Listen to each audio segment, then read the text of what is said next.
Question है, आंगन के पार द्वार जो सन 1961 में लिखा गया है, अज्ञे जी को इस रचना पे कौन सा पुरस्कार मिला था?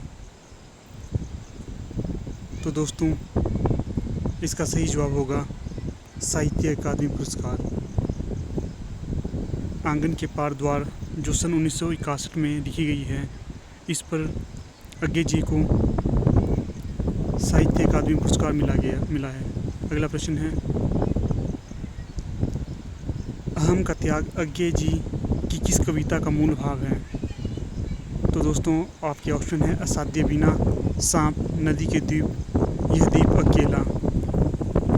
तो दोस्तों, इसका सही जवाब है असाध्य बीना। दोस्तों, असाध्य बीना अज्ञे जी की एक बहुत ही महत्वपूर्ण कविता है और ये उनकी एक लंबी कविताओं में से एक है। इस कविता में अज्ञे जी ने केशकमली के माध्यम से बताया गया है किस प्रकार से आप अपने अहम को त्याग कर परमात्मा को प्राप्त कर सकते हो। हमारा अगला प्रश्न है, मुक्तिबोध का काव्य संकलन चांद का मुंह टेढ़ा है एक बड़े कलाकार का स्केच बुक है, किसका कथन है? तो दोस्तों, यहाँ पर हमें इस कथन के रचनाकार का नाम बताना है। हमारे ऑप्शन है रामस्वरूप चतुर्वेदी, अज्ञे, शमशेर बहादुर, रामचंद्र तिवारी। तो दोस्तों, इसका सही जवाब है रामस्वरूप चतुर्वेदी। अगला प्रश्न है,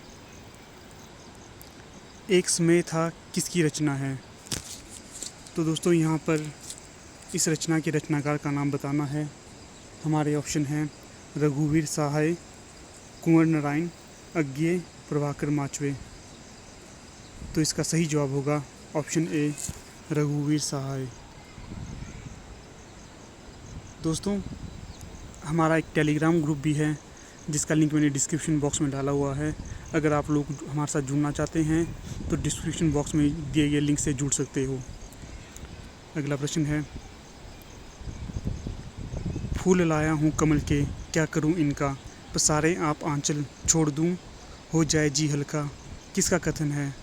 तो दोस्तों, इन पंक्तियों के कथाकार का नाम बताना है। ऑप्शन है शमशेर बहादुर, भवानी प्रसाद मिश्र, रघुवीर सहाय और धर्मवीर भारती। तो दोस्तों, इस प्रश्न का सही जवाब है भवानी प्रसाद मिश्र। भवानी प्रसाद मिश्र जी द्वारा ये पंक्तियाँ कही गई हैं। फूल लाया हूँ कमल के, क्या करूँ इनका, पसारें आप आंचल, छोड़ दूँ हो जाए जी हल्का। अगला प्रश्न है, जयशंकर प्रसाद कृत आंसू कितने छंदों का विरह प्रधान स्मृति काव्य है जिसे हिंदी का मेघदूत भी कहते हैं? तो दोस्तों, यहाँ पर आंसू में कितने छंदों का प्रयोग किया गया है इसके बारे में बताना है। ऑप्शन है 123, 133, 143, 153। तो दोस्तों, इसका सही जवाब होगा ऑप्शन बी, 133। अगला प्रश्न है, दिनकर को किस रचना के लिए 1972 में ज्ञानपीठ पुरस्कार मिला था? तो दोस्तों, यहाँ पर बताना है कि दिनकर जी को उनकी किस रचना के लिए 1972 में ज्ञानपीठ पुरस्कार से नवाजा गया था। हमारे ऑप्शन है उर्वशी, रश्मिरथी, सामधेनी, परशुराम की प्रतीक्षा। तो दोस्तों, इसका सही जवाब होगा ऑप्शन ए, उर्वशी। अगला प्रश्न है, किस कवि ने स्वयं को कौटुंबिक कवि मात्र कहा है? तो आपके ऑप्शन हैं रामधारी सिंह दिनकर, मैथिली शरण गुप्त, पंत जी, बच्चन जी। तो दोस्तों, इसका सही जवाब होगा ऑप्शन बी, मैथिली शरण गुप्त।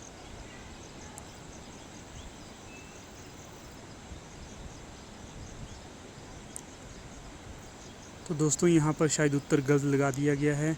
इसका सही जवाब होगा मैथिली शरण गुप्त ही। यहाँ पर बी आएगा।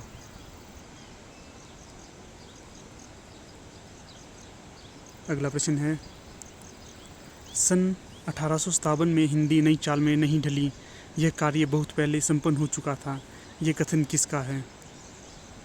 तो दोस्तों, जैसा कि हम हिंदी साहित्य में पढ़ते ही हैं क्या, सन 1857 में भारतेंदु जी की रचना कालचक्र में उन्होंने ये बताया था कि हिंदी नई चाल में ढली है। तो यहाँ पर कथाकार के द्वारा भारतेंदु जी के कथन का विरोध करते हुए ये कहा गया है कि 1857 में हिंदी नई चाल में नहीं ढली, यह कार्य बहुत पहले ही संपन्न हो चुका था। ये कथन किसका है? तो दोस्तों यहाँ पर इस कथन के कथाकार का नाम बताना है। ऑप्शन है रामविलास शर्मा, शुक्ल जी, बच्चन सिंह, राम कुमार वर्मा। तो दोस्तों इसका सही जवाब है ऑप्शन बी, रामविलास शर्मा जी ने ये पंक्तियाँ कही हैं। हमारा अगला प्रश्न है, भारतेंदु ने 1877 में हिंदी भाषा के महत्व पर भाषण दिया था, जिसकी कुछ पंक्तियाँ निज भाषा उन्नति यह सब उन्नति को मूल। ये पंक्तियाँ उस समय किस पत्रिका में प्रकाशित हुई थीं? तो दोस्तों इन पंक्तियों के बारे में बताना है कि 1877 में ये पंक्तियाँ किस पत्रिका में प्रकाशित हुई थी। तो दोस्तों इसका सही जवाब है ऑप्शन ए, हिंदी प्रदीप। ये पंक्तियाँ उसमें हिंदी प्रदीप में प्रकाशित हुई थी। अगला प्रश्न है, रत्नाकर जी ने बिहारी सत्सई में कितने दोहे माने हैं? तो दोस्तों इसका सही जवाब है 713। अगला प्रश्न है, घनानंद के लिए मौनमदि पुकार नामक उपाधि किस रचनाकार के द्वारा दी गई है? तो दोस्तों ऑप्शन है शुक्ल जी, बच्चन जी, प्रसाद जी या निराला जी। तो दोस्तों इसका सही जवाब होगा ऑप्शन ए, शुक्ल जी। शुक्ल जी ने घनानंद जी के लिए मौनमदि पुकार उपाधि का प्रयोग किया है। हमारा अगला प्रश्न है, निम्नलिखित में से उचित मिलान नहीं है।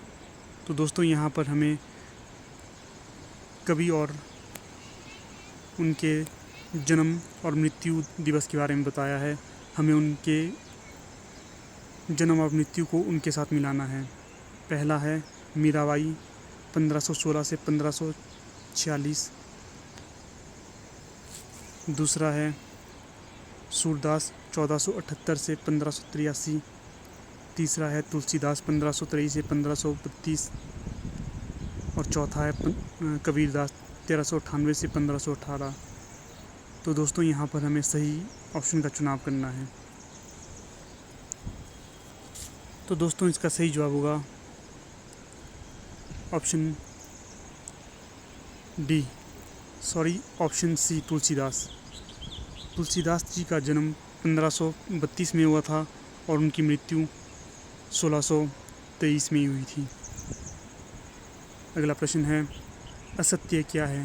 दोस्तों यहाँ पर कथन दिया गया है और हमें असत्य कथन के बारे में बताना है।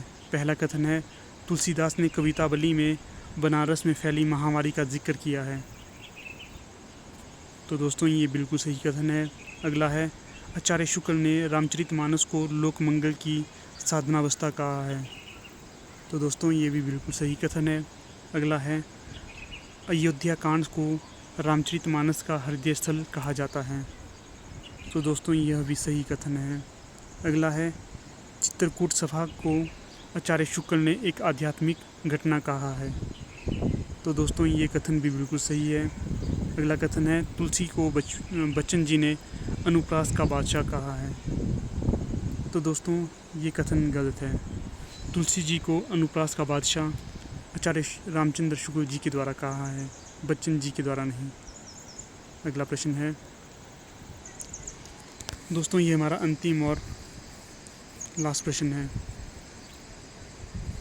तो प्रश्न इस प्रकार से है, प्रवासी की डायरी को बच्चन सिंह ने कब रचा है? तो हमारे ऑप्शन है 1971, 1970, 1965, 1960। तो दोस्तों इसका सही जवाब है 1970। इसका सही जवाब होगा 1971 अर्थात ऑप्शन ए। तो दोस्तों इस प्रकार हमारी इस वीडियो को यहाँ पर समापन हो जाता है। अगर दोस्तों आपको ये वीडियो अच्छी लगे तो आप इसे लाइक, शेयर और सब्सक्राइब ज़रूर करें। धन्यवाद दोस्तों।